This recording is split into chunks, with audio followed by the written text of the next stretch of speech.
So, it is 5 o'clock and I'll bring our meeting to order. This is a regular meeting of the Board of Trustees. Welcome everyone. And can we all stand for the Pledge of Allegiance? I pledge allegiance to the flag of the United States of America and to the republic for which it stands, one nation, under God, indivisible, with liberty and justice for all.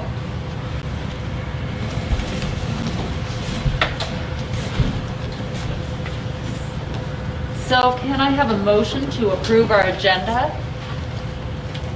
I make a motion that we approve the agenda. Second the motion. Moved and seconded. Any comments? All in favor? Aye. Aye. Motion passes. So, Chair Clerk? Lewis, I did not have any submissions for public comment. okay. So moving past public comment, I will go right to Superintendent Albertson for staff recognition. All right. Well, there's so many people to recognize, but we have a department in child nutrition that this is past due from going back all the way to March last year. So when we went into a soft closure and did remote learning, the wheels never stopped in child nutrition. And so we've got Director Bobby Coleman, and we've got manager at Washington, Angie's here. And so we want to recognize this department tonight. Right now, children in our community are eating at schools at no cost, and this is a great thing in the sense that through this pandemic, Bobby works closely with the USDA, the amount of paperwork and filing and making sure that we don't miss a deadline, making sure that we are providing every opportunity for our community that there are, plus the hours that all the employees of food service are working all the way through this pandemic and shifting what they normally do. You know, we're eating in the classroom. It's not as simple as just being in the kitchen anymore. So anyway, I just want to take tonight to publicly recognize Bobby, you and your team. Angie, thank you for being here. I have a certificate here for you. And I would Thank you. always welcome any comments from either one of you if you would like to share anything with the board. Well, I would just like to say thank you very much for our great leadership. Our administration is an amazing leadership team all across our district, and then also to a very supportive school board. You make our jobs a lot easier, and we really, really appreciate it. Well, we appreciate your diligence, especially in March when everything just turned on a dime and you were still able to transition and get all those meals out. We were so glad you were at the helm at that time. So thank you, Bobby, and to your whole team, and pass on the appreciation we have. Thank you. We have our team, my team is pretty amazing people that work extremely hard, and I'm blessed to be able to work alongside of them. Yeah. So do you have a manager at each school? We do, yes. Yeah. So We Kootenai and Hope Elementary share the same Sure. manager, Mhm. and Lake Ponderay High School and Sandpoint High School share the same manager. oh, okay. Well, I wish they were all here to appreciate or hear our appreciation, but you can pass it on Thank you. from us. I have a question for Bobby. Can you talk about, the challenges currently, like especially at the elementary schools with the cohort model? You're serving meals in the classrooms. So, I'm sorry, say that Can again. you just talk about the challenges of in the elementary schools with the cohort model, where you are serving meals in the classrooms? Well, meeting the dietary guidelines is extremely difficult. The challenges, because USDA's dietary guidelines are very restrictive. And then also the pre-packaging of food. We like to make a lot more school-made product, and having to pre-package all the food, we're not able to bake as much and prepare those foods as often as we like, and we really careful about the products that we make so they don't damage and stain our carpets and that sort of thing. Right. So we have to be really careful about the types of food that we normally serve and the colors of those varieties. So unfortunately, it creates a challenge for that. Also, just having that many more consumables, which we don't like to have all those disposable items in there, makes it extremely difficult in that sort of thing. So having pancake syrup in the classroom for whole grain pancakes at the elementary school has presented some challenges. So, I remember one conversation we had about blueberries. your blueberries Oh. can Yeah. be a challenge.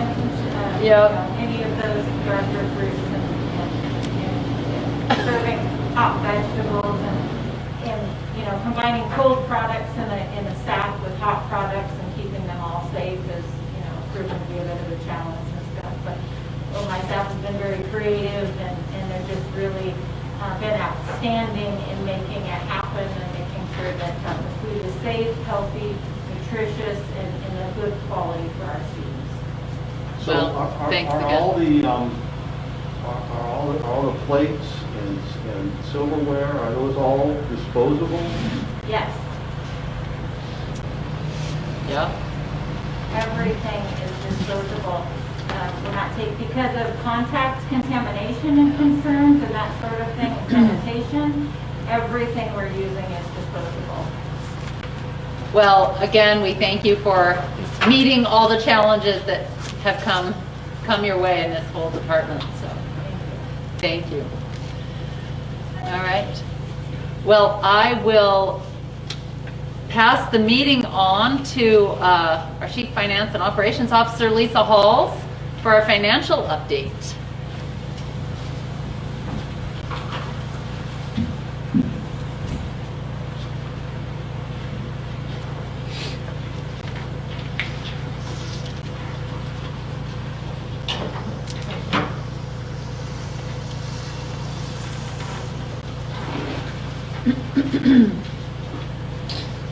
So good evening, Good evening. and I'd like to start by saying to those of you that are listening on Facebook Live that I have a few slides to share tonight.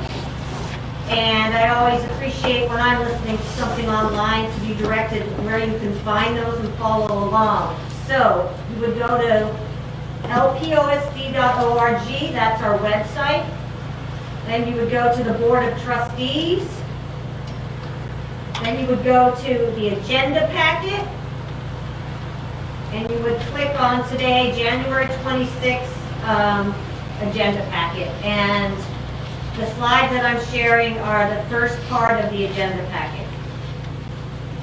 And while the audience is taking time to maybe find those, there are two milestones I'd like to share with the board. The first is that as of the end of November 2020, our district is now debt-free as we paid off the 20-year lease purchase agreement for this building. The other milestone is that for the first time since we've been a district in July of '99, we are not running a supplemental levy in every other off year in March. Also good. Okay, so hopefully people have located the slides. I'm going to first start out, I have a fair amount of materials to cover, so this is sort of really high level tonight, and if you have been reading about something and I don't address it, please make sure at the end to ask me any questions on something I haven't included. So the first thing I want to start with is the State Board of Education's action on December 7th, 2020.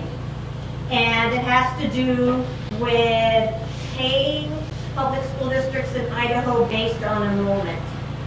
And I just want to state from the outset that our district supports paying students, paying based on enrollment versus until this fiscal year, we have been paid on average daily attendance. And I've shared with the board this past late last summer and into the fall that it became very clear to our district, and then as the fall unfolded, that statewide the student enrollment was dropping significantly. And there are serious financial consequences to having a large drop in either student attendance or student enrollment. And through multiple calls and contacts with our governor's office, our state board member Sean Keogh, our Senator Jim Woodward, I think the input was very valuable to them, and the state board on December 7th, after some other actions earlier in the fall, they have put in place what's called a temporary rule, which expires at the end of the legislative session, which is important because the session generally ends around April 1st. And our fiscal year ends June 30th, and I'll get into why that's important. And the temporary rule switches the temporary rule says you will report on 4 different enrollment periods, and you will be paid on student enrollment. Pretty much statewide, including our school district, if you look at a district's enrollment versus their average daily attendance, the average daily attendance is anywhere from 96 to 95% of their enrollment. This is particularly important because there is a provision in statute called protection, and I've talked about this, where if there's a drop until now in average daily attendance in the current school year, in the first 9 weeks of school compared to the prior school year's first 9 weeks of school, you receive funding up to 97% of the average daily attendance from the prior year. And there's also then in that the mechanism to fund that. It's self-funded, and we went through that in late October. Yeah. So what this rule does now is essentially give every district in the state sort of a 5% bump, one-time bump, because we're transitioning from average daily attendance to enrollment if you have experienced student drop. And again, this is the bump only in this protection provision. And this is so huge for our district because we have a significant drop in student enrollment. And in the absence of the change,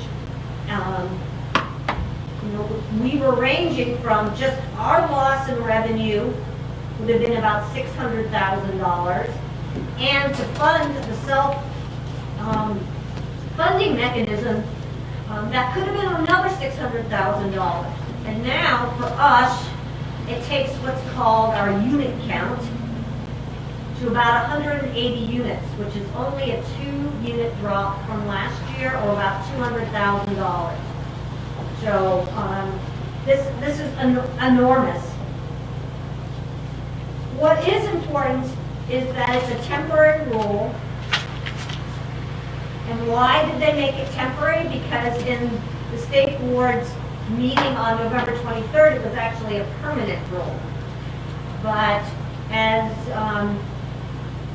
the fall clicked by, there definitely is sentiment in Boise that the legislature wasn't being able to weigh in on enough of policy change. And so they want the legislature to weigh in on the rule.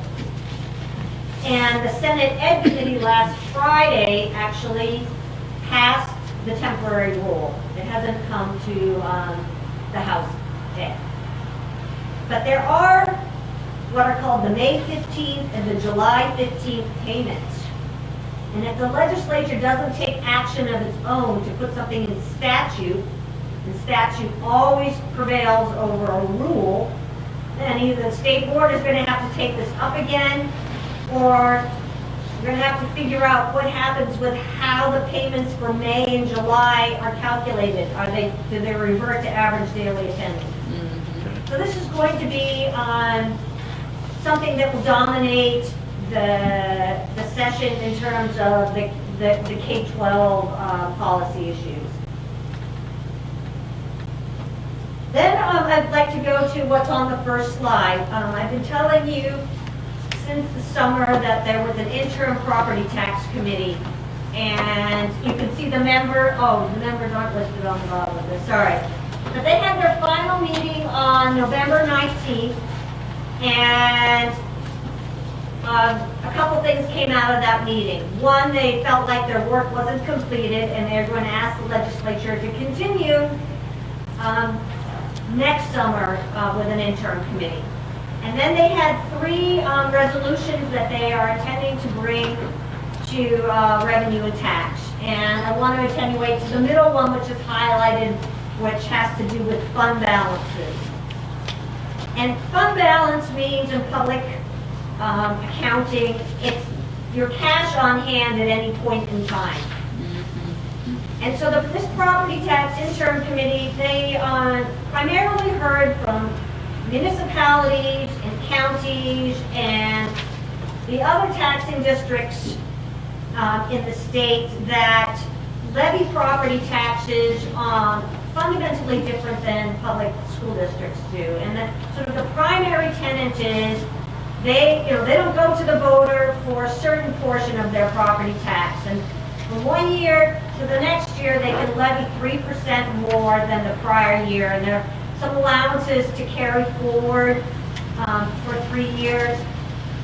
And the concern of this committee is that perhaps those taxing districts are building up, they're taking their 3% and they're putting it into their reserves, and that they have too much on hand in reserve cash.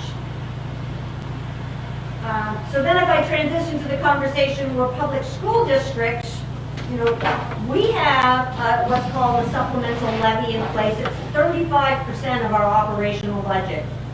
So any conversation about changing property taxes, or in this case, how much this RS caps the amount of money you can have in reserves.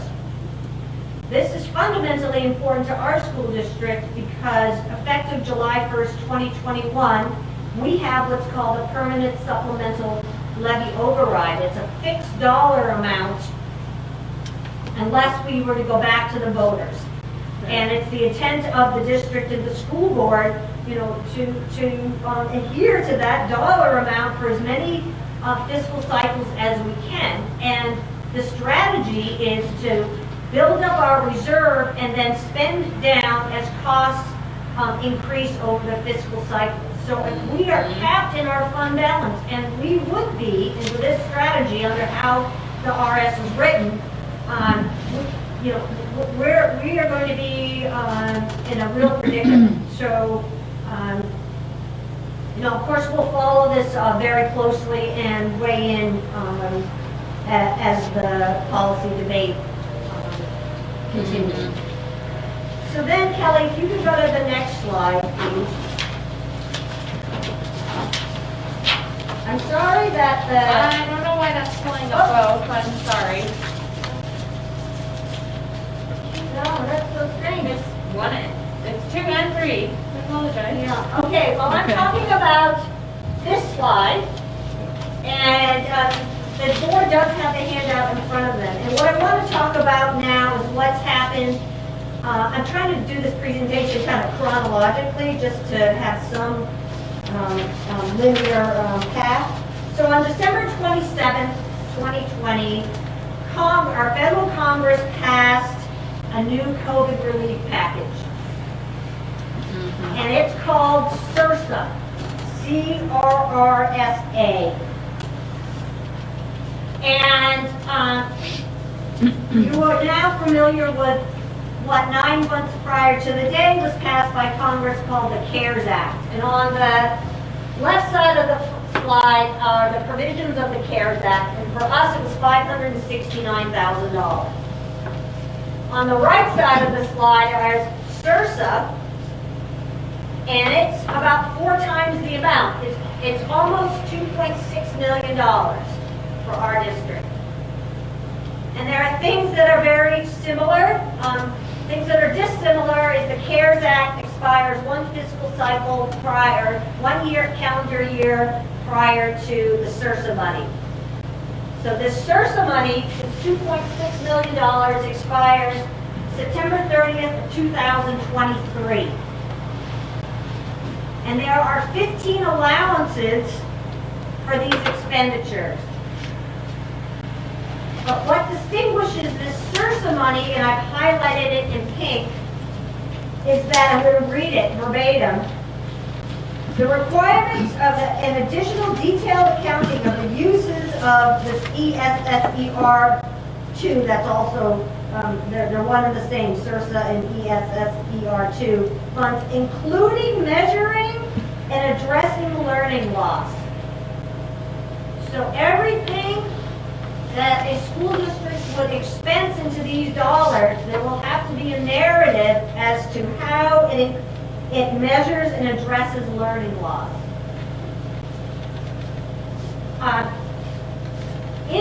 Both the CARES and the SRSA dollars, you are allowed to what's called supplant. Supplant means if it's a qualifying expense, and we were doing it beforehand, we could expense it to these federal dollars. That's very unusual for any kind of federal appropriation. The tenet generally of federal appropriations, our Title I, our special education, is that you must supplement. It's in addition. So this is key, that you can supplant. But I think there's a lot of misunderstanding that these appropriations, the school districts could just sort of expend them without any parameters. And there are, only 15 items that we can expend these dollars on. Which then circles back to the concern of the RS over our fund balance. Because again, these dollars don't expire for almost 3 fiscal cycles.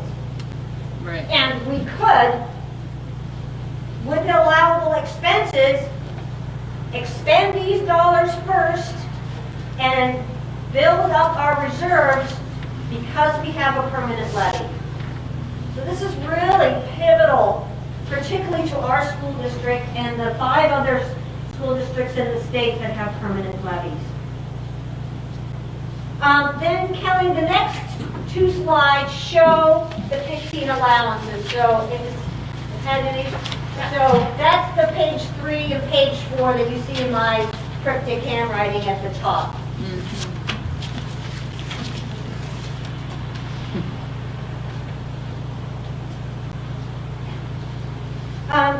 I also just want to update the board on our transportation funding, which has been, for this fiscal cycle, we will not have our final reimbursement until February 15th. And that's standard. That's what happens every year. And we filed our reimbursement, but the state has to wait till all the now enrollment data is completed before they can make the final calculation, because there's a component of our funding that's based on that for transportation and what's called a block grant. Sort of the best case scenario is we thought we were going to lose over $500,000 in our transportation funding, and we budgeted for that. Right. But right now we're in this position of what's being called capped, and even if we were capped, that number would drop to about $300,000.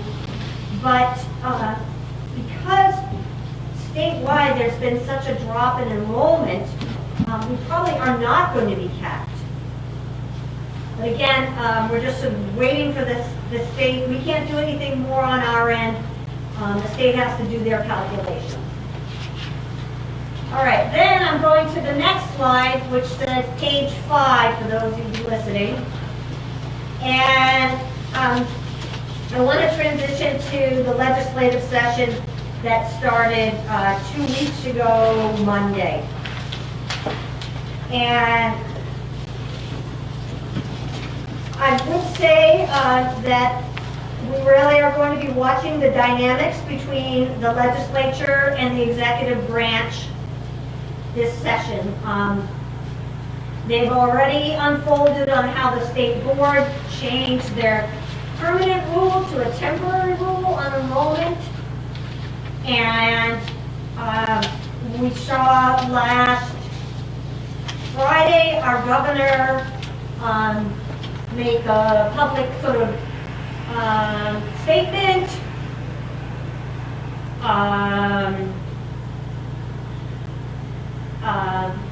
I'm going to basically chastising the legislature for introducing on both the House and the Senate side different pieces of legislation to limit the governor's executive power. And part of that delivery from the governor said that there were pieces of legislation that would affect the federal funding. So the CARES money we referred to, the SRSA money we referred to, he referred to FEMA dollars, and to funding for the National Guard for the vaccination effort in the state. And you see that just those federal dollars alone, these emergency federal dollars are sizable dollars for us.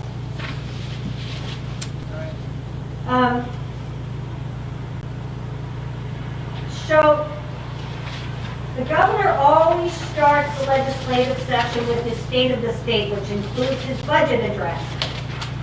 And the budget address is for the fiscal year that starts 6 months later, July 1st in this year, 2021. And I'll talk about that in a minute. But sort of really not, didn't get a lot of attention was something else that the governor was doing, which was recommending a change to our current fiscal year's K-12 appropriation. And I think there's been a lot of misinformation in the media and verbiage that I'll just say misinformation. And so I'll show you what I mean here. So recall that through executive order in July, the governor issued a 5% holdback to the K-12 appropriation. And that 5% holdback quantified for us was $1.2 million. And now, what he's recommending, and I've highlighted it in pink, this is the appropriation with a 5% holdback. $1,800,000,000. I don't have my slides in front of me. Right, $875 million.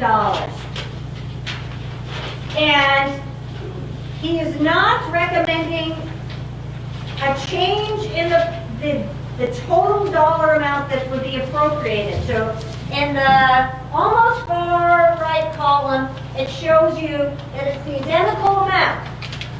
But what he's doing is reacting to the legislature saying that he's overstepped his authority. So in the appropriation for K-12 are statutory items, and I'm sorry this isn't showing up, but on the bottom, non-statutory items. So what's a statutory item? It's in statute. It's there unless the legislature changes it. Non-statutory items are year by year. They expire. And so what he's done in the original holdback, the majority of the holdback were in statutory items. So now he has changed it. He's reducing non-statutory items and reciprocally increasing statutory items. And most important to districts statewide is that includes what's called the teacher career ladder allocation module, the biggest portion of any district's annual appropriation from the state. And it then unfreezes the movement of teachers on the state's career ladder. It has nothing to do with an individual school district's teacher pay matrix. So the misinformation is, the governor's giving raises, 6 months into the fiscal cycle to teachers. And that's not the case at all. All he's doing is reducing non-statutory line items, increasing statutory line items, but it's the same dollar amount.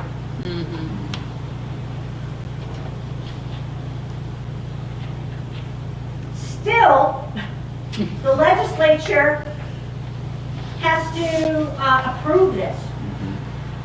So, for those of you that are ISBA members and read the capital notes, the author, I think a week ago Friday, wrote that districts are shocked. And for those boots on the ground, districts are shocked. For our district, what's the net effect? We're working on that, and this is difficult because by unfreezing the state's career ladder, last session they changed the structure of the career ladder and they added what they call a third rung, an advanced professional rung. And we have a teaching staff that on the state's career ladder is high up on what's called the professional rung and can move to the advanced professional rung.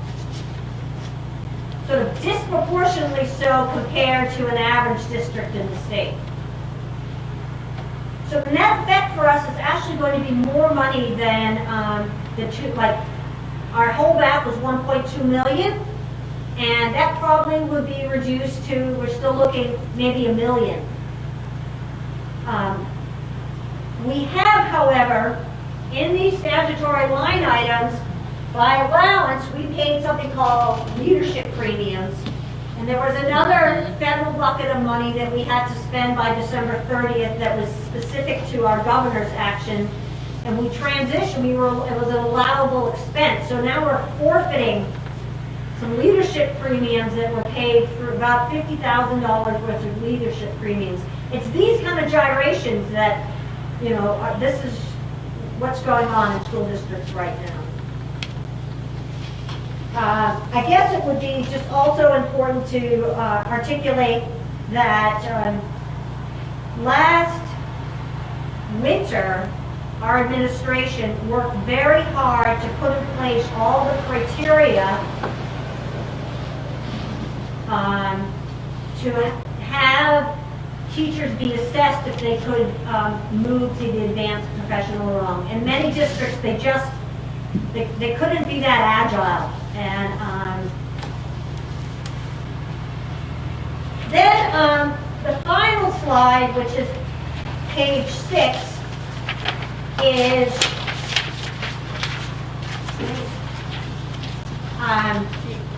Do you want page 6 or 7? 7, sorry. Oh, I'm sorry, page 6. Yeah, but this is important. I need to get to the bottom of this. Bottom right. Yeah.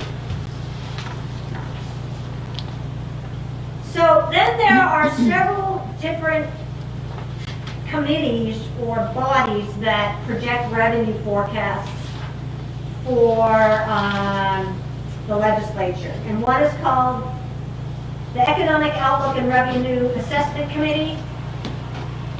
The governor's office makes their assessment, and then the Joint Finance Appropriations Committee. And so when the governor opened the session, that includes his revenue forecast. So his revenue forecast for this fiscal cycle, which ends June 30th, is a 5.5% increase. Idaho's economy is performing the best in the nation right now.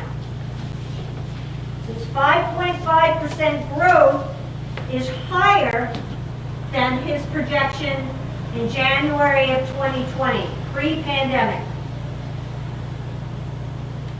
His projection for revenue growth for fiscal year 22 is 3.5%. The Economic Outlook and Revenue Assessment Committee, which finished its work and made its recommendation to JFAC about a week and a half ago, They kind of do a different methodology, but ultimately they coalesced around the governor's recommendations. So they made the identical recommendation, a 5.5% increase for this year and a 3.5% increase for next year. Now JFAC, which is the Joint Finance Appropriation Committee and makes all the agency budget recommendations to the legislature, they won't make their projections till probably right around Valentine's Day. Because they start their budget setting on February 17th. And what's on the screen now shows you that the governor and the state superintendent Ybarra's proposals or recommendations or requests for next fiscal year basically mirror in every single line item except the career ladder. So the governor's, is, what is it, 4.9. 4.9, and Ybarra's is 3.6. Yeah. And the reason why they differ is that Ybarra, all the agencies are required to give their draft budgets September 1st, when the career ladder was frozen. So the only variance is that her projections for unfreezing the career ladder didn't include any movement for fiscal year 21. Right. We started, of course, our budgeting process, and there are these variables between what's going to happen with this fiscal cycle, what's going to happen legislatively with enrollment, or revert to average daily attendance, what's going to happen here locally within our district, what's our student population going to be next year, conflated with this infusion of federal dollars and restrictions is making the budgeting Challenging.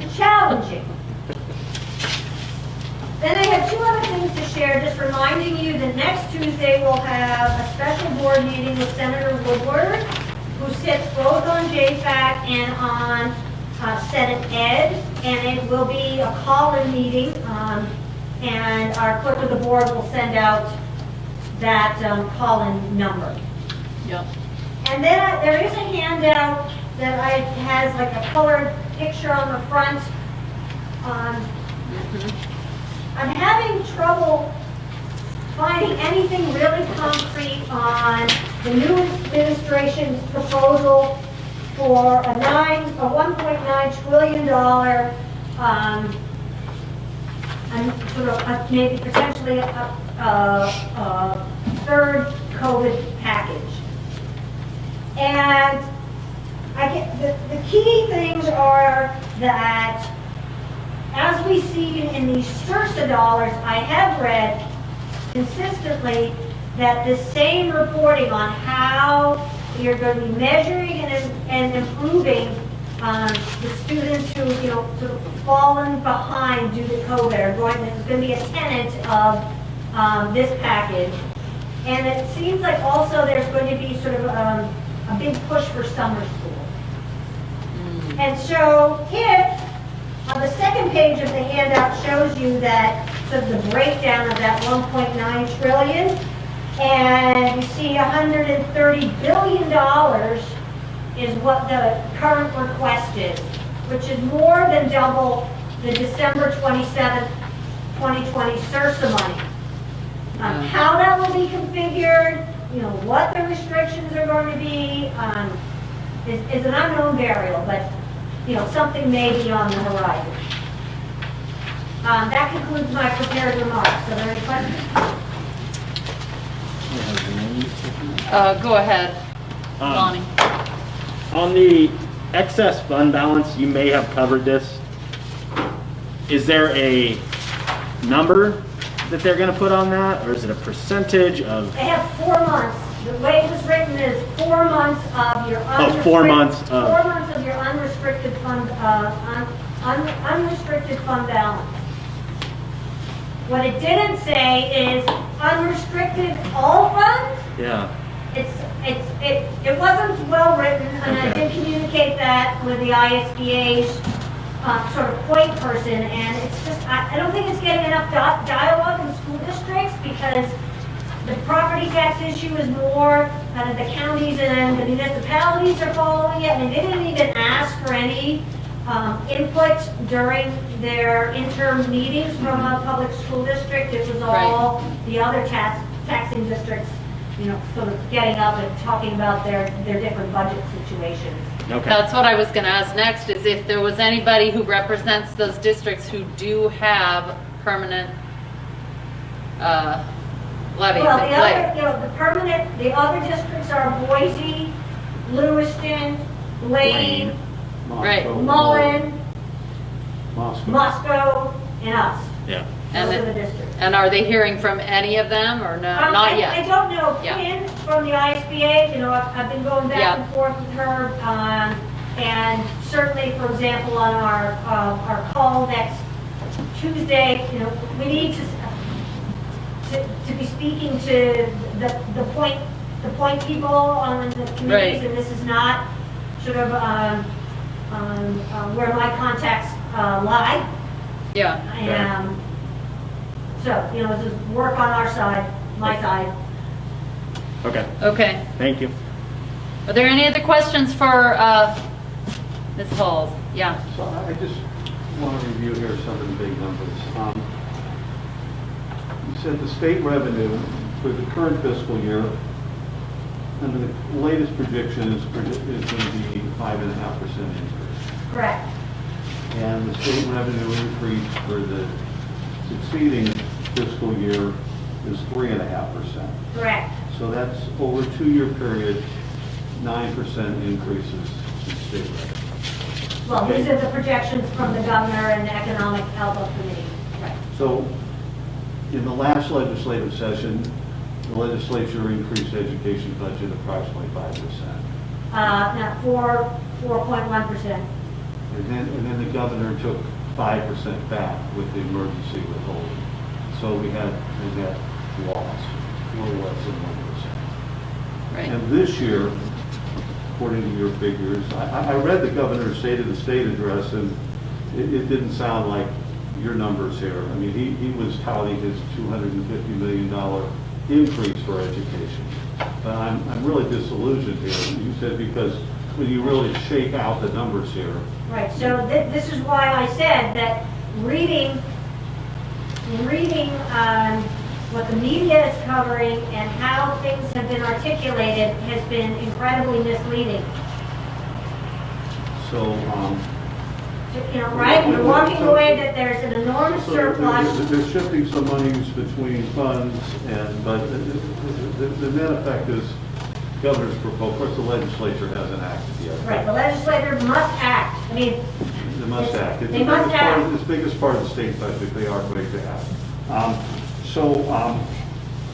The net effect, at least according to the governor's proposal, is no increase in education. So we're going to go 2 years here where our state has the strongest economy in the country. Net well, I revenue- don't know for last calendar year, or fiscal year, what the highest performing state was. And we're going to get, little or nothing probably for education.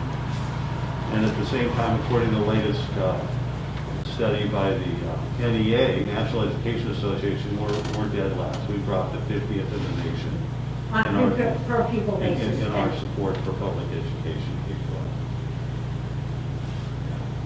I'm just really disappointed in what our legislature is doing to support, our most valuable resource, our children. Agreed. You've been disappointed. So if there are no other questions, thank you Thank you, Lisa. for this presentation and all this information, and just keep us informed. It's, as you said, a very complicated process. Thank you very much. Thank you. Well, I will entertain a motion to approve our consent agenda. I make a motion that we approve the consent agenda. Second motion. Moved and second. Is there any questions? All in favor? Aye. Aye. That motion passes. Who's presenting on the resolution for school closure? I can, do if you it. would like, Chair Kelly. This resolution 2102. Or Chair. Or Chair Lewis. Oh, Chair Lewis. I'm sorry, it's the first meeting. It's okay. Please forgive me, Chair Lewis. We acknowledge past Chair Kelly. Oh my goodness. Okay. I apologize. Sure, that's fine. So this was the power outage and high windstorm a couple Wednesdays ago. It is in Yep. your board packet. And we just need a resolution approved by the board so we can submit it to the state. And that resolution is in our packets, and it was for Wednesday, January 13th. Do I have a motion to approve that? I move to approve that. Second? I second the motion that we approve school closure resolution 2102. Any discussion on that? All in favor? Aye. Any opposed? Motion passes on the resolution of school closure. So we are going to actually now hear from Superintendent Albertson about our COVID-19 operations. Yeah, so I've got, first of all, I want to review the data like we normally do in the meetings, but as Lisa Hall's presented, a narrative coming up that we need to start really looking at is how do we identify loss of learning and how are we going to address that in the future. And so that will be something I would also like to address tonight. So first of all, let's start as we normally do. If we look at the 7-day average over per 100,000, this is the state, and you can see that the state's numbers are dropping drastically. It's at 28.7, but when we go to Bonner County, and I need to check that for today, it is dropped to 41.2. So we're still above the state average, but you can see that we are still on a downward trend, and at this point in time, recommendation is that we're holding tight with our plan and what we're doing. The district's COVID numbers are right here. As of today, we can make this a little bit bigger. You can see that we have 4 active cases. 3 of those are at Sandpoint High School, 1 is at Sandpoint Middle School. But this is a good time for the listeners that are watching that, it is crucial on these numbers that we have communication from parents that if your students are testing positive, that we get that communication to our nursing staff or building administrators to make sure this is as accurate as possible.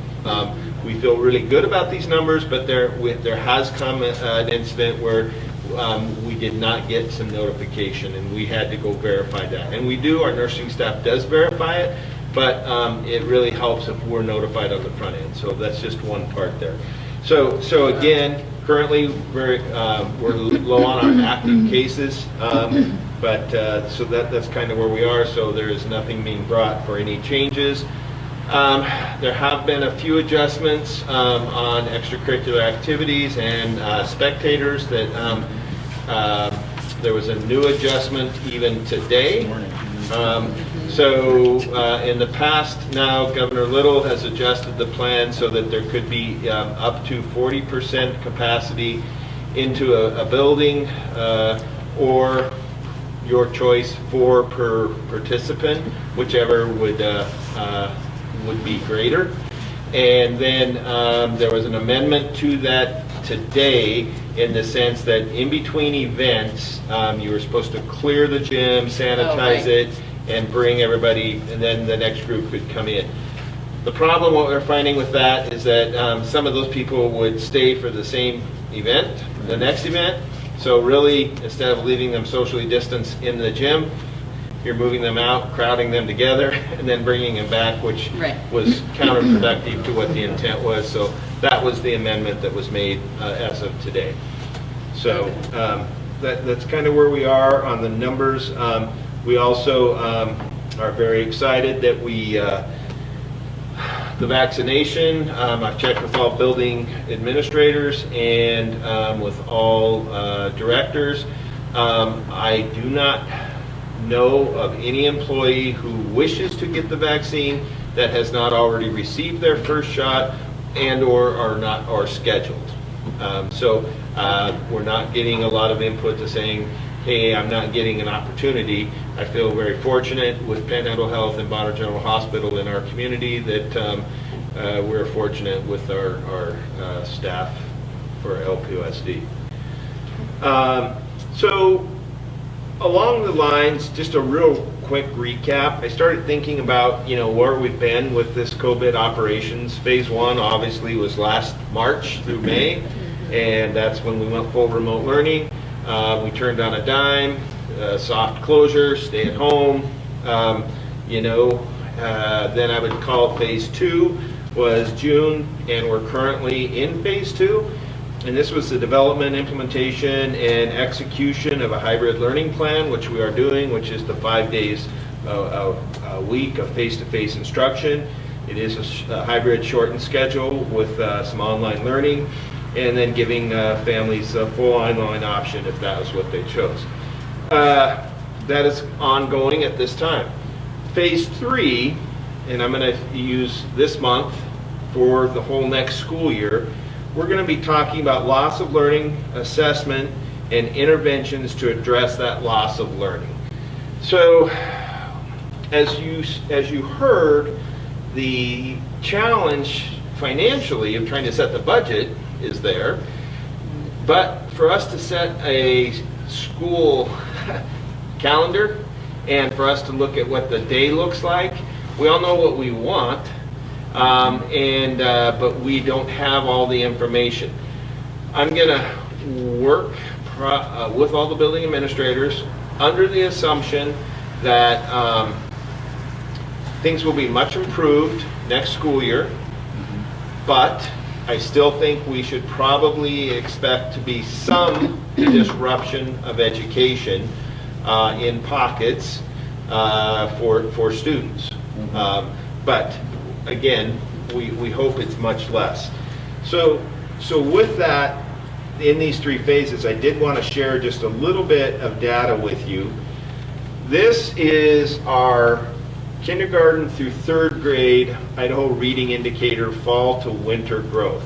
And when we talk about loss of learning, I am a firm believer that our plan brought consistency, and there is no better education than the amount of contact minutes that a student can have with their teacher. And since we've tried to keep that consistent, I think this data in the next few slides will show you that of the gains that we've made in our reading in the lower grade levels, but that we could also show that we have had some learning loss. So in this situation, the yellow here is all grades combined. Remember that Tier 1 means that they're reading at grade level. Tier 2 is they're emerging to grade level, and Tier 3 is they're in a strategic mode of instruction to reach their goals. So we started the school year with about 49% of K through 3 students reading at grade level. We just finished testing, or almost finished testing, and we're up to 62.8. So very good growth there, a lot of hard work by the teachers and the students to show this performance here. And you can see we want Tier 2 and Tier 3 to shrink, and we want Tier 1 to grow. And that's exactly what this first slide is showing. Yep. Here's just another indication here in the sense that we want the green to continue to grow. That Tier 3 big drop, that's Yeah, fantastic. Yes. Moved a lot of It kids is. from Tier 3 Yeah. to Tier 2, Yeah. yeah. Now, longitudinally though, and we can say there's a lot of factors here, but our growth comparison, so in 18-19 from fall to winter, we had about a growth of 14.84% in the Tier 1, and this year we're at 13.86. So bottom line is that you could say it's only 1%, but I do know that students have had their learning disrupted. So We estimate that next school year, there could be 7 to 10% of our students that we're not seeing this year come back to school that could be missing a full year of school. And when we talk about learning loss, but even the students who are in school now, how many times have they had to quarantine, get disrupted, or In families and out, voluntarily yeah. held them out because they traveled? I mean, so when we talk about the disruption of education, plus we have some shortened days too. But a lot's done in those shortened days, don't get me wrong. The teachers are doing an incredible job. But you can see that we do Yeah. have some data here for learning loss that will be guiding our decisions of what we'll be putting together there. And you can also see percent of enrolled of students tested. We're only at 89% of our students that have tested. Part of that is because of the disruption Who's of here, education. right, who's So in the when we're classroom. testing, they're not at school because they maybe have to self-isolate or someone in their home has COVID. So again, this will be the data.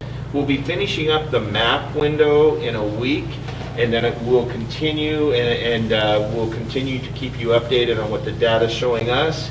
And then as we get further into the spring of what our strategic plan will be to put the interventions in place for all students to try to capture that learning loss. My hunch, and again, this is, I'm biased, that I think we've done a very good job at Lake Pend Oreille School District with the consistency of having kids in school, even though it looks different. I think we will see less learning loss than if we had kids going to school only 2 days a week, Right. and or if they were fully remote. So Right. anyway, that's kind of where I wanted to share with you on the COVID. And so future COVID reports will continue to talk about that phase 3. And we hope that the data continues to stay low within our school district, and I will keep you apprised of that. So, and again, I guess one more thing is just what's important for us is that to still keep that partnership with parents, that when we have positive cases, that we are notified so that we can accurately track that.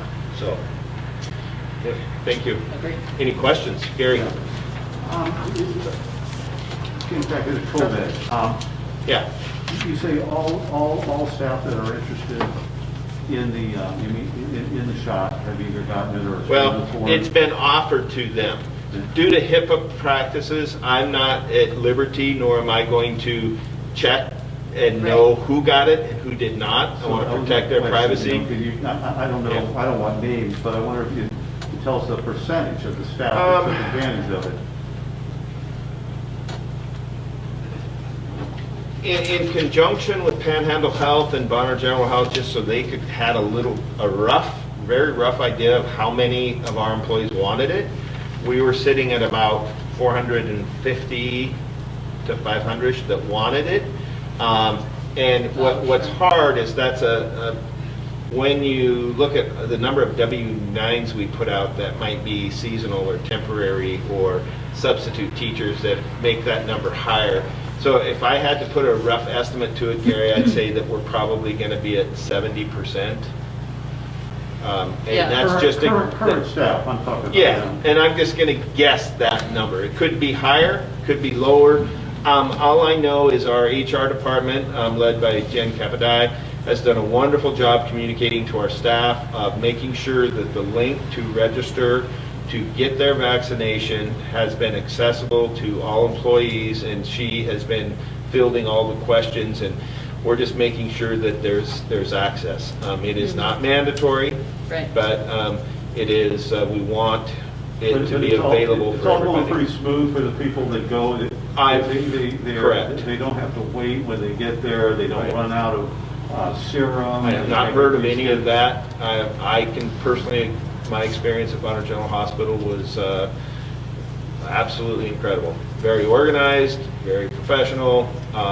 And so some of our first employees that got the first shot will be due, I think, this week maybe, for their second shot. If they got the Pfizer, I think it's a 3-week. Yeah. If it was the Moderna, it's 4 weeks. So I have not heard of lack of vaccines for our employees, nobody that can't get it that wants it. That has not come to my attention. Okay, So, appreciate it. Yes, Enrollment, since we're getting vaccines, since our infection rate is Right. dropping, I mean, have you seen any response in our? Our enrollment's 3,532 students, so that's up around 35 more students. But some of the students that are coming back, Gary, so we had about 125 to 130 students, elementary students that were in Idaho Digital Learning Academy, but they counted as our students anyway. Right. But that 125 or 130 is now down to about 70. So we've had about a 45 to 50 students come back into our face-to-face classrooms, but they don't increase our enrollment. They just shifted from what was already sponsored by Right. Lake Pend School District that's fully online to but face-to-face. physical bodies were up by about 35. Correct. Correct. Okay, well, that's Yep. encouraging. Yes. Yes. A little bit unrelated here, I saw it in State Department of Ed publication this week, they published the statewide graduation rates, and I think we were 92 point something, and I just want to applaud you, I think that's excellent, and we've been striving for that 90%, and Yeah. and we're over it, and I'm really proud of that. Yeah. Yep, Yep. Buildings are working hard with the something students to get celebrate, there. right? I think the state average was what, 82? Yeah. Yeah, it is worth mentioning, thank you. Yeah. Trustee Subiger. At this stage, is that completing your, Yes. okay? So we're gonna move on to first reading of some policies, and I'm turning it over to our clerk, Kelly. Thank you, Chair Lewis. Nailed it. You're welcome. All of these policies were in your board packet. Yep. And if you would like me to start, and I can just go over the revisions. So There's nothing too complicated here, yeah. I am just starting in the 4000 series. Some of these policies have not been reviewed since early 2000s. So it's time to get back into some policy updates and revisions. And so I just pulled our goals, 4,000, and I'll just go through each one. You're going to see a lot of just formatting changes. So on the top, you'll see a couple formatting changes at the top. Number one, Superintendent Albertson and I, just for readability, thought that what we had along with ISBA model policy is what we followed also. That's what that change came from there. If you'd like me to entertain questions, Chair Lewis, as we go per policy, I can do that. If you have a question, raise your hand, but they don't look super complicated to me, so. And Superintendent Albertson may give some input on some of these as well as we go through. So moving on to policy 4300, conduct on school property. Again, just some formatting changes.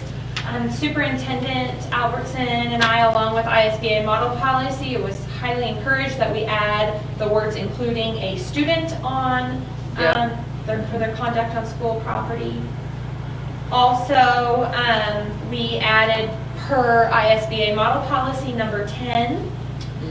And then you'll see under the definitions, I added the legal references for Idaho code, the definitions of what school grounds, dangerous or deadly weapons, firearms, and tobacco use mean. Yep. I would really, What- the wording on firearms and tobacco use needs to be reworded so that In the it definitions. reads In the definitions. in the Firearms definitions. means anywhere. Yes. So that it reads how? What are you? Well, for firearms, it should read, means any weapon whether loaded or unloaded, that can shoot a projectile. The way That is that shot, was written, projectile that or is other. shot projectile doesn't make any sense. I see what you're saying. And then, or any other object that may be discharged, et cetera, et cetera. Like you're saying, because The- this is saying that is shot, but Right. it should be that can be shot. Right. Right, I see what you're saying. Okay. And then on tobacco use means the use, not to use. Tobacco use You're means using. The you're use of go- a cigarette. The Going, use going from a, yeah. The use of a cigarette, cigars. Yeah. Yeah. Trustee Decker, since this is first reading, I will absolutely present. I've got this all here, I'll give it to you. Perfect, thank you very much. And then at second reading, you'll see Right. those edits made. Perfect. Thank you. Oh, and then Yes. one more, down the Our English teacher is cross-references. speaking. The cross references. Yes. Oh. Hazing, harassment, intimidation, bullying, Bullying. Oh, and yes. cyberbullying. Okay. We need Yeah. to change those to bullying, please. Yes. So Good those, eye. those are new, the cross references there, There you go, as Pearlie. we just added those, and I confirmed with our current policy I like it. to make sure that we added those in there. Okay. And then I also added threatening violence on school grounds, the Idaho code that was not in our policy As a reference, 4300 right. as well. Okay. Any other questions on policy 4300? No, No, thank that's it. you, trustee Decker. And on policy 4310, contact with students, it was suggested by model policy that that wording change for the title of the policy, we had contact with students outside presenters, but this really fit for all contact with students. Yeah. And as you can see, I'm just asking that you guys review this, Yep. just as a Yeah. helpful reminder, because this was verbatim of what model policy said. Yep.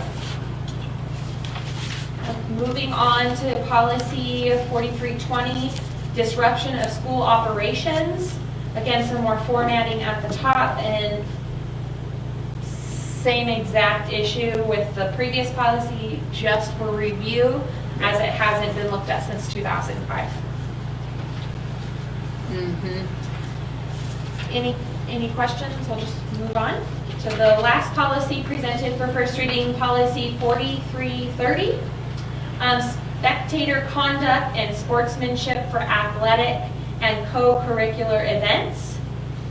Everything was good in here except our legal references. Those are just updated, and the formatting in those.